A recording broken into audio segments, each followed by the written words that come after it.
Кузнецов Игорь Владимирович, 49 лет, председатель правления клуба «Инваспорт» с 2008 года, мастер спорта по лыжным гонкам. В 1995 году у меня произошла травма позвоночника, частичная парализация ног. Пришлось где-то 1,5 года восстанавливаться.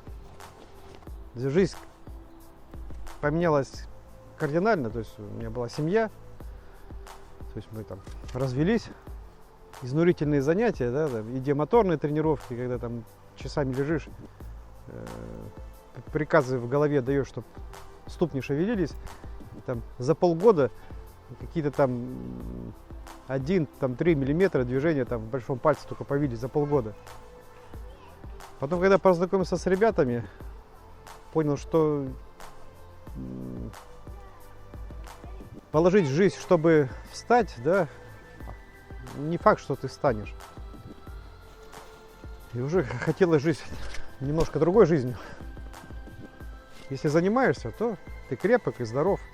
Но стоит бросить месяца на 2, все это улетучивается, и приходится начинать все сначала.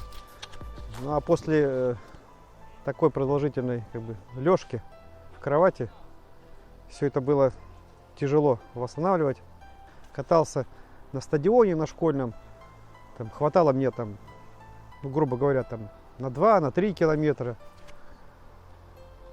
Когда я уже после Гренландии увлекся вот посерьезнее лыжными гонками, уже летние тренировки начались. Один такой веселый момент, когда я 10 километров никогда не бегал, то есть там 5-7, а тут надо было бежать гонку 10 километров. И тренер у меня стоит, Олег Петрович, с термосом чай.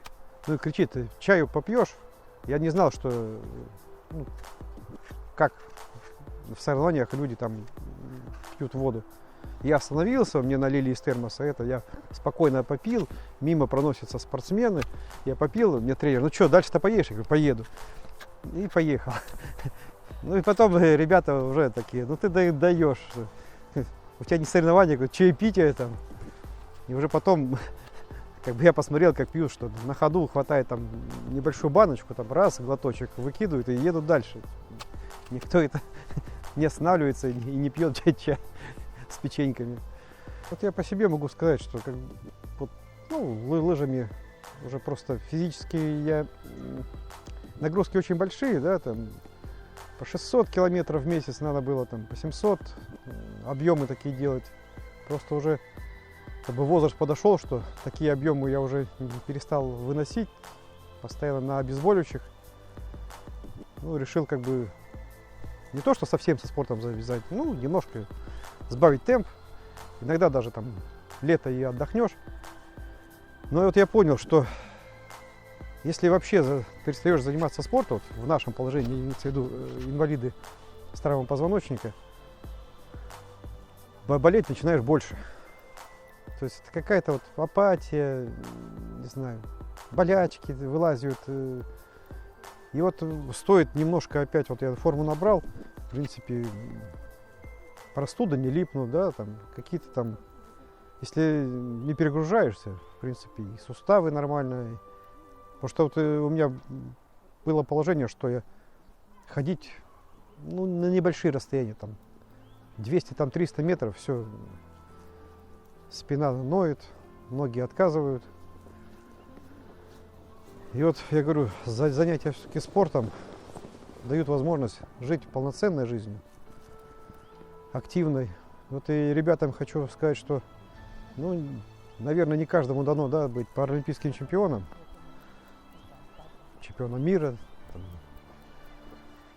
но себя содержать в порядке, физическом порядке, моральном, я думаю, это доступно каждому. И это зависит только от человека самого.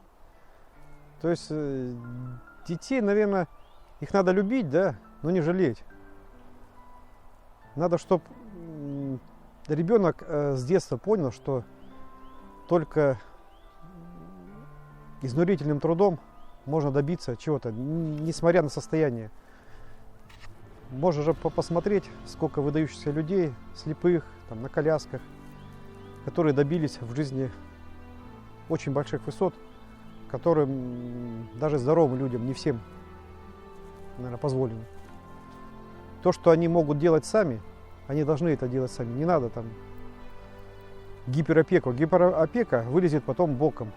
То есть, когда вырастет человек уже не приспособленный к жизни, ну, будет гораздо сложнее жить и добиваться чего-то, чем человек, который с детства привык, любит работать, добьется всего.